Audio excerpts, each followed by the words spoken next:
story you are about to hear is true. Only the names have been changed to protect the innocent. Fatima Cigarettes, best of all long cigarettes, brings you Dragnet.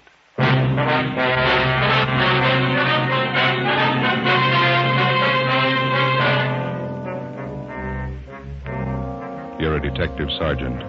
You're assigned to burglary detail. Unidentified thieves start a campaign of burglaries in your city.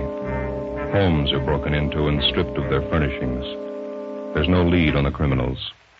Your job, get 'em. When you compare Fatima with other long cigarettes, the difference is quality. Yes, in Fatima, the difference is quality. If you want a long cigarette, smoke that best of all long cigarettes. Smoke extra mild Fatima. Fatima is the quality king-size cigarette because it contains the finest. Turkish Fatima is extra mild, with a much different, much better flavor and aroma than any other long cigarette. Because of its quality, its extra mildness, its better flavor and aroma, Fatima has more than doubled its smokers coast to coast. Enjoy extra mild Fatima yourself. It's wise to smoke extra mild Fatima. Because in Fatima, the difference is quality. Yes, in Fatima, the difference is quality. Smoke Fatima, the quality king-size cigarette. Best of all long cigarettes.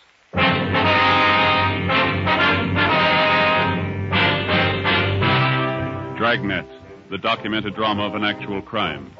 For the next 30 minutes, in cooperation with the Los Angeles Police Department, you will travel step by step on the side of the law through an actual case from official police files.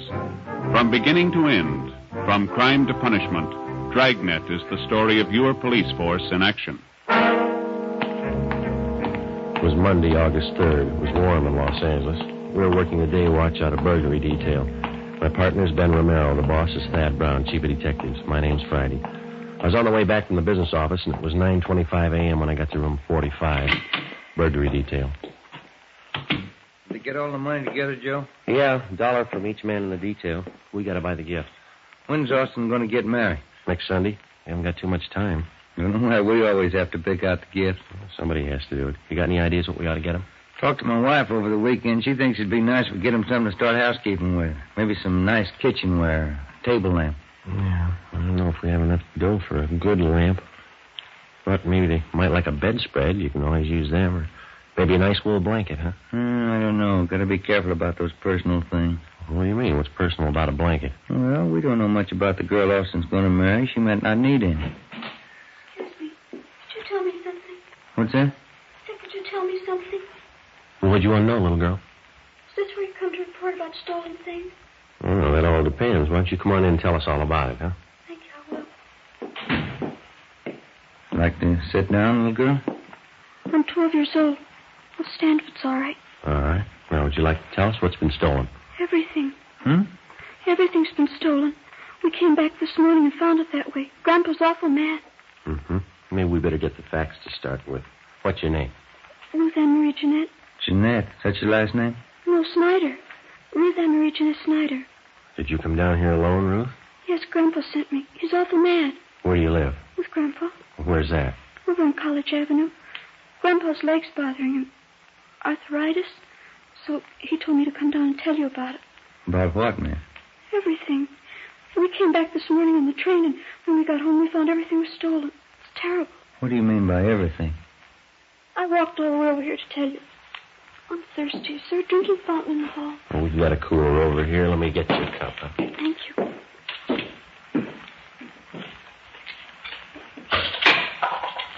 You like a drink, Ben? Oh, no, thanks.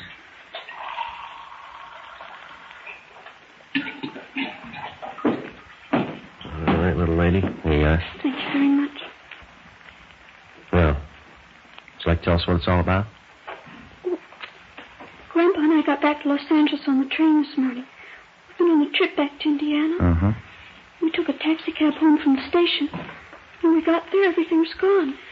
Everything but the rug in the dining room. Yeah? All the furniture, every single bit. The sofa, the chairs, my desk upstairs, the stove. Everything's been stolen. I want you to find it. Means someone broke in while you were gone and took all your furniture. Is that what you think? You know they did.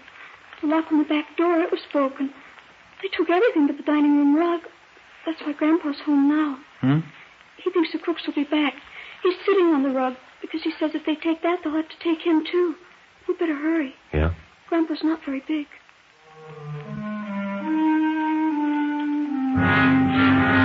9:45 a.m. Ben and I drove little Ruth Ann Snyder back to her home on College Avenue. It was an old-fashioned wooden frame structure, a few doors up from College Avenue and Everett Way. Ruth Ann showed us inside and introduced us to her grandfather, Mr. John H. Snyder, age 78. He told us that a year ago, he and his wife, Ruth Ann's grandmother, had come to California from Indiana and rented the house on College Avenue. The grandmother had fallen ill and passed away suddenly 3 weeks ago. He and Ruth Ann closed the house and took the body back to Indiana on the train for burial. On their return that morning, they found the house stripped of every piece of furniture. We checked room by room and listed the missing articles. We put in a call to latent fingerprints. Do you happen to know the serial numbers of your home appliances, Mr. Snyder? No, sir. I've lived with most of the furniture for 40 years. You get to know the things you own in 40 years. I know it was in my room, Sergeant. My desk, my table and chair, the bed, the curtains. They took everything. Well, how about the estimated value of the furniture, sir? What would you say it was worth? Dollars and cents? Oh, I don't know. What's a house full of furniture worth to anyone? Guess everybody puts their own value on their things. Yes, sir, they do. Solid walnut dining set. A wedding present. Mahogany front room table. A solid, too. It cost money in their day. All gone. Were there any liens against the furniture, sir? How's that? Did you owe anything on the furniture? I mean, there was no trouble with the finance company or anything like that. Oh, we didn't even know what a finance company was when the wife and I was married. It was a sad enough trip as it was. And Ruthie and me get here this morning, and everything's gone. All we own. Ruthie. Yes, Grandpa? Where the thieves broke in, would you show the officers, please? It's back this way. Okay. How are you and your grandfather going to make out here, Ruth? Well, Grandpa says we'll buy 2 cots for tonight, Army surplus. There's no stove to cook on. We'll have to eat out. Mm-hmm. Maybe we'll have to go back to Indiana. Grandpa doesn't have much money. He's on a pension. Here's the back door. Let's see what they did to get in. Must have used a hammer and a crowbar.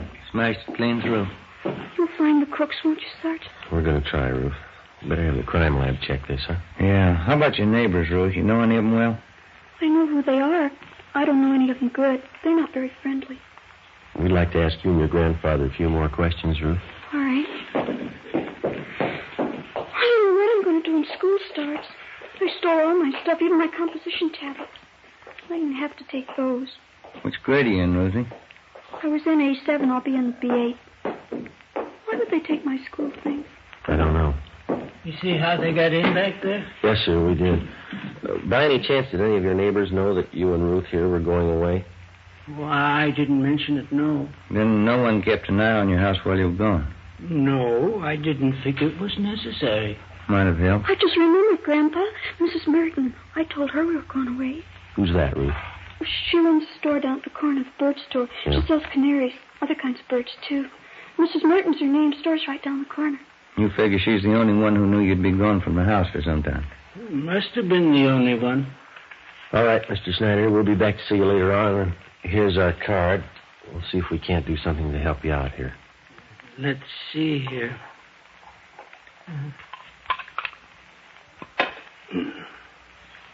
Friday, Romero, burglary detail.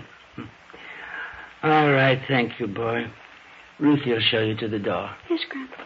Miss Snyder. Goodbye, sir. Oh, say there. Yes, sir. Guess you understand, but I'd like to apologize anyway. I just couldn't do it. What's that, sir? Offer you a chair.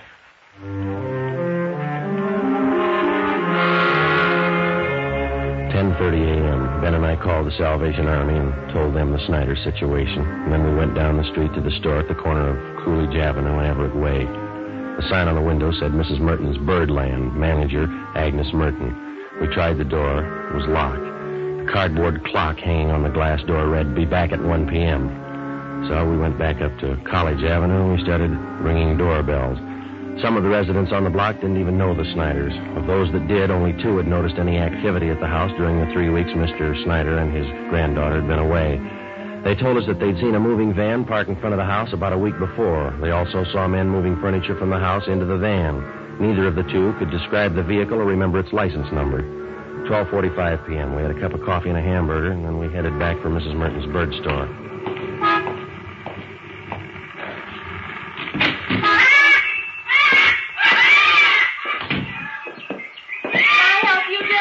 Yes, ma'am. Police officers. Have a few questions for you. Certainly. Something about birds? No, ma'am. About one of your neighbors. Oh. The Snyders? They live just up the street from me. Oh, yes, old couple. Poor Mrs. Snyder passed away, a few weeks ago. Yes, ma'am, we know. They have a wonderful granddaughter, Ruthie. She and I are getting to be great friends.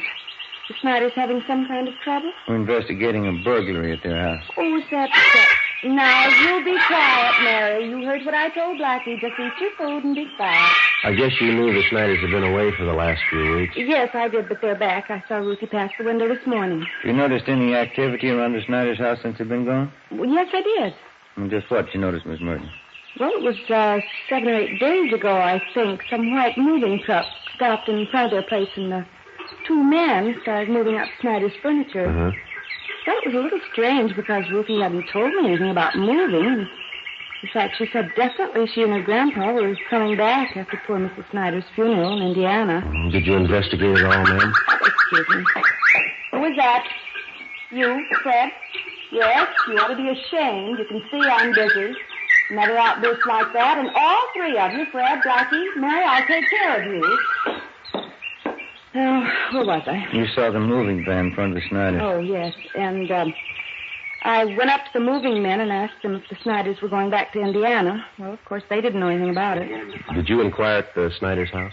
Well, no, it so happened I didn't. I was on my way to one of the big aviaries in the valley, and I just didn't have time to stop. How about the moving van? Did you happen to notice the license? I don't remember the numbers.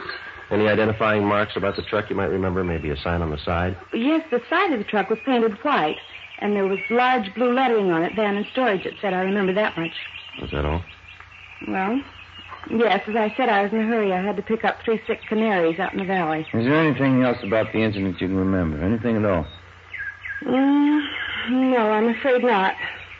Well, thank you very much, Miss Merton. Here's our card if you happen to come across any further information. Yes, all right. I'll have to go see the Snyders. Maybe I can help. Fine. Goodbye, ma'am. Thank you very much. Yes, goodbye. All right.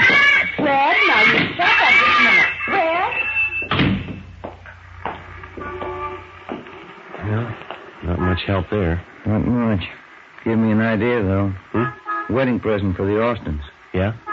Maybe a couple of canaries? In a nice cage?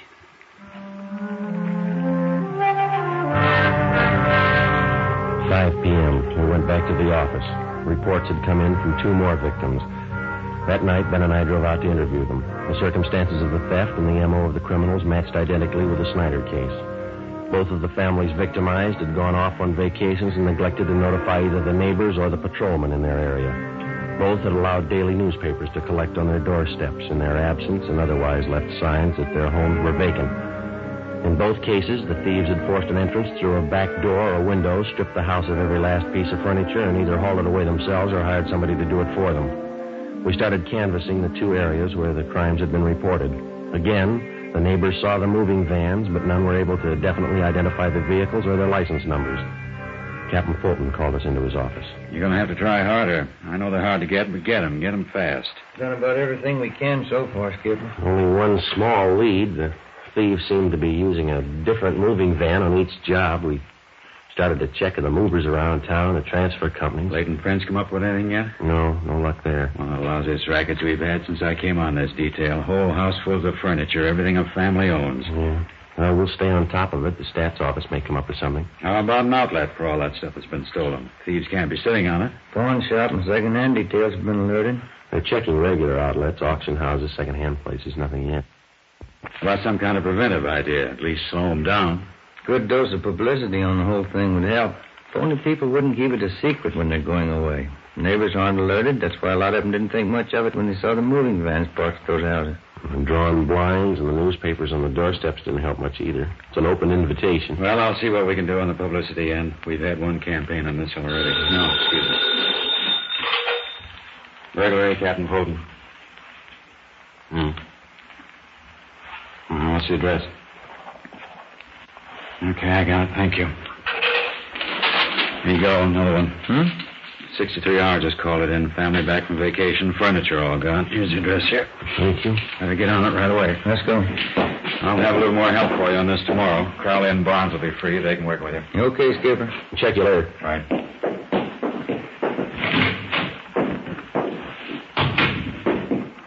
Sergeant Friday? Yes, You ma'am. remember me, don't you, Mrs. Merton? Oh, sure. The bird store. Yes, ma'am. How are you? Well, they told me to wait here. I guess everything will be all right now. Yeah? I saw it today on Olive Street. Here. The truck that came to Snyder's house. That's the license number.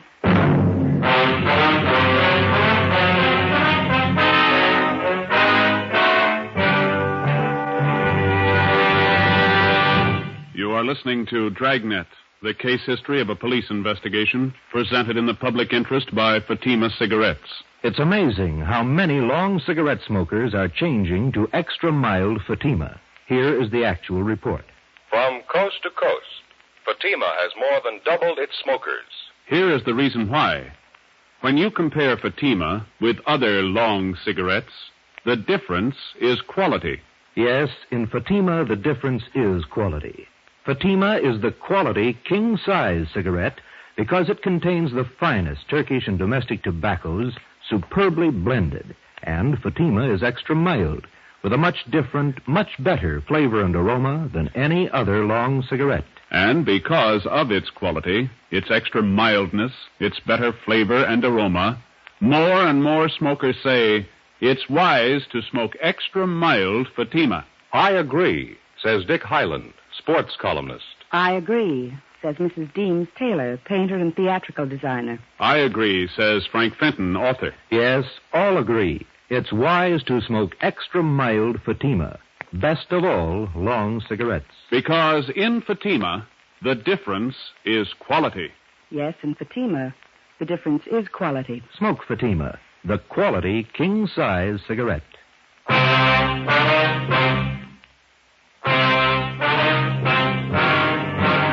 Tuesday, August 11th, 6 p.m. The license number, which Mrs. Merton had given us, was checked through DMV. We found that the truck was registered in the name of a local second-hand furniture dealer by the name of Ralph Grismore. We checked his name through the police commission and then the I Bureau. He had a good reputation, no criminal record. Early the next morning, we picked up Mr. Snyder and his granddaughter, Ruth, and we drove to Grismore's second-hand furniture store. We identified ourselves and asked to look at his buy book. Under the date of July 27th, Grismore had recorded the purchase of more than 3 dozen articles of furniture from a house on College Avenue. The address was that of the Snyders. A man and a woman, Sergeant. They said they'd sold their house and they were going east. Man said the company he worked for transferred him to Boston. Told me he had to get back to take over his new job. Would you recognize the people if you saw them again, Grismore? Sure, I think so. The woman was a great talker. She said they figured on selling the stuff piece by piece. They'd get more, but since they had to leave town the next day, she decided to sell the whole lot to a dealer. You got the furniture for a pretty low price, didn't you? Pretty good price, yeah. That's why I went along in the fast deal. Wasn't going to talk myself out of a bargain. They wanted to sell fast, so I wanted to buy. I didn't think anything was wrong. Sergeant. Yeah, Mrs. Snyder? Our walnut dining room set. That's it right over there. You sure, Mr. Snyder? A cigar bun on top, just above one of the legs. Know it anywhere. Seems to me that's our mahogany table. I'll look. Sergeant, the table and my desk, here they are right here. My school club, too. All right, Ruthie. Yeah, they sure stuck me all right. That's the last fast deal I ever make. How did they contact you, Grismore? What kind of approach did they use? Called me on the phone, and I came out and gave them an appraisal on the stuff. Nothing suspicious about either the man or the woman. That's so? She was in a house dress, bandana around her head. The guy was in old clothes, just as homey as you please. Looked like he was doing a little repair work around the house, you know. Mm-hmm. You notice if they had a car parked by the house? No, as a matter of fact, I didn't. There wasn't any in the driveway. Mm-hmm. No argument over the price you offered them for the furniture? No. They seemed to hesitate a little, but they took my first offer. I thought I had a good deal. I don't know. How'd they react after you agreed on a price? In a hurry? Said they had to board a train that night for Boston. They asked me to get the furniture out right away. Mm-hmm. The woman said they had other business to wind up, so if they weren't at the house when I came back with the van, why, she'd leave the back door open for me. I guess you realized you were going to have to place a hold on this furniture that you bought. Yeah, I know. I got nobody to blame but myself. You gave this man and woman a check for the full amount of the sale. Is that right, Grismer? $550 down the drain. Do you have the canceled check? No, not yet. If you like, you can probably get it from the bank. Don't imagine those crooks would waste any time cashing. Mm-hmm. We'd appreciate it if you'd run down to the bank with us now. Okay, sir. Sergeant, could I speak with Mr. Grismore? Sure, Mr. Snyder. Mr. Grismore. Yes, sir. I'm sorry about all this. I didn't know. Oh, I understand, sir. You buy furniture, don't you? Yes, sir. What could you give me for 2 Army surplus cots? Grismore made arrangements to round up Mr. Snyder's furniture and ship it back to his home. Then we took him down to his bank where he recovered the canceled check for $550. The endorsement read, Mr. Thomas Butterworth. According to the bank teller who waited on them, the suspect had cashed the check shortly after the sale of the Snyder's furniture. From the second-hand dealer and the clerk at the bank, we got a complete description of the man and woman known as Mr. and Mrs. Butterworth. We also had photostatic copies made of the check and specimens of the handwriting from the endorsement. From the descriptions, we checked the suspects through the stats office. We got nowhere. During the next 2 weeks, we found 6 more second-hand dealers who had been taken in on the same furniture deal. The description of the man and woman matched, and so did the handwriting and the endorsements on each check. There was only one variation. The couple went under a different name on each occasion. Wednesday, August 26th, 9 a.m. 12 cases like this today, is that right? That's it, Captain. Got the description, M.O. handwriting. Still can't reach him. Those thieves have been freewheeling for a month now. What's going to take to stop them? Well, Ben came up with a pretty good idea this morning. We'd like to talk it over with you. Oh, what's that? Kind of a system of decoy, Skipper. We were thinking it might be a good idea to contact all the division captains and have them ask their men if they have any neighbors going on vacation. Yeah, go ahead. Well, if we got a few dozen houses spotted around the city, we could plant a few things. Make them look obviously vacant. We'd keep the houses covered at all times. They ought to make pretty good bait for those thieves. Uh-huh. How would you set it up? We could make arrangements to get a key to each home, keep the milk and paper deliveries coming, let them pile up on the doorstep. We could reimburse the people for whatever it cost. We're not making any headway. We could run this for a couple of weeks, see what happens. Mm-hmm. What do you think? Try it. 9:30 a.m. We contacted all division commanders requesting them to ask their men to contact burglary detail if they knew of any of their neighbors about to leave on a vacation. During the next 2 days, the response came in and the plan went into effect. 40 homes throughout the city were spotted as decoys. They were kept under surveillance at all times. In the week that followed, 2 more burglaries of the same type were reported, but the suspects failed to try any of the decoy homes. The men in the pawn shop and second-hand details continued to work right along with us. The stolen furniture kept turning up, but not the thieves. Again, the homes that had been broken into displayed all the usual signs that the occupants were away. Old circulars and newspapers scattered on the lawn, milk bottles lined up at the door, all the blinds drawn. The decoy plan continued. No results. August 31st, we had a report of another burglary involving the theft of furniture. We made our investigation. 2 p.m. We went back to the office to get out a list of stolen articles. Hi, Ben. Joe? Hi, Austin. When'd you get back from your honeymoon? Late last night. Say, Solomon, I'd sure like to thank all you fellas for that wedding present you sent us. Darn nice of you. Well, we're glad you liked it, Austin. Sure a beauty. I'd like to ask you a question about it, though. I hope you won't take it wrong. No, go ahead. Well, what is it? You've got an early American house, haven't you? Yeah, that's right. It's an antique. Yeah? It's an apple peeler. One of the first ever built. Oh, sure. Thanks a lot. I get it. Burglary Friday. Yeah? Where? Right away, thanks. One of the decoy houses. Yeah? We got a bite. Together with Sergeants Crowley and Austin, we drove out to the decoy house where an unidentified man and a woman had been seen forcing entry through a back door. They'd been spotted by a police officer's wife who lived next door and who had called in the report. We parked down the street from the decoy home and waited. 5 minutes passed. We saw a woman dressed in a house coat come out onto the porch of the house, look up and down the street, and then go back inside. A few minutes after that, a gray Chevrolet sedan pulled up in front of the house. A man in a dark suit got out and entered through the front door. Ben called communications for a make on the car. 80K to Control 4. 80K to Control 4.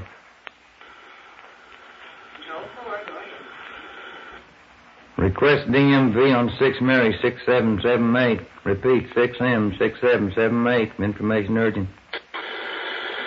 Roger, 80K. KMA 367. We waited. There were no signs of activity from the decoy house. 2 minutes after Ben put in the call, we got our make on the gray sedan. Patrol 4 to 80K. 80K, go ahead. 6, Mary, 6778. 6M 6778 is registered to the Donahoe Furniture Company. Legal the same. 7811 Harvard Boulevard. It is a Chevrolet Deluxe two-door sedan, 1941 model. Engine number C6VA4414. 80K, Roger. KMA 367. A few minutes after the call back, a moving van drove down the street and backed into the driveway of the decoy house. The sign on the side of the van read Donahoe Furniture Company. 2 men got out, went up to the front door, and were let in. They came out in a couple of minutes and loaded a sofa into the moving van. Okay, Joe. Crowley and Austin get the sign. Here they come. That's great. Hey, you and Crowley want to cover the back, Austin? Right. Let's go, Crowley. Yeah. Come on, Ben. Mm-hmm.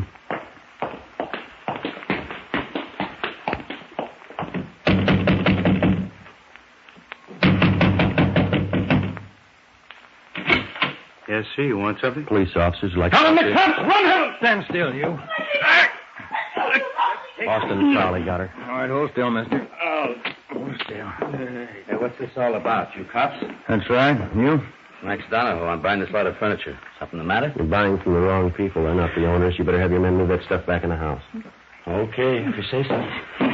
All right, lady, relax. Take it easy, Helen. There's no use fighting. They got us. You thwarted it. I told you luck doesn't last forever. Okay, all right. Don't make it worse. All right, let's go. I'll take her, Austin. You better fix your shirt. Yeah. Come on, lady. That's your hand. Hey, what's the matter with your shirt, Austin? Look, it used to happen when she tried to get away. Yeah, lipstick all over the collar there. Doesn't look very good. No, it doesn't. What are you going to tell your new bride? I got nothing to hide. I'll tell her the truth. Yeah? She'll believe me. Won't she? The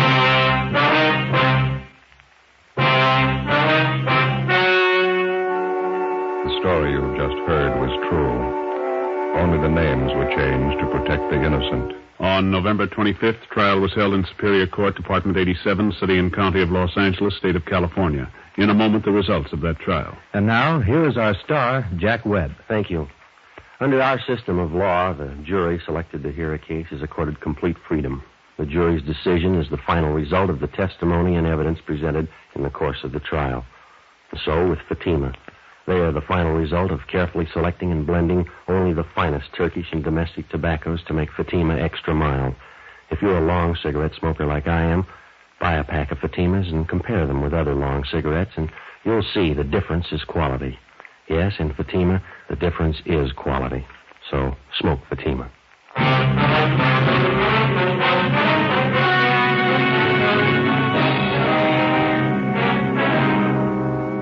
The suspects were identified as Mr. and Mrs. Thomas Dunbar. They were arraigned on 15 counts of burglary and tried and found guilty on all counts. They are now serving their terms in the state penitentiary.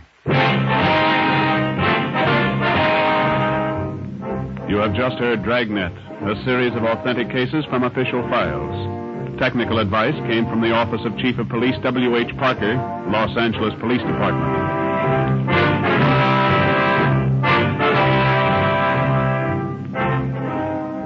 Fatima Cigarettes, the best of all long cigarettes, has brought you Dragnet from Los Angeles.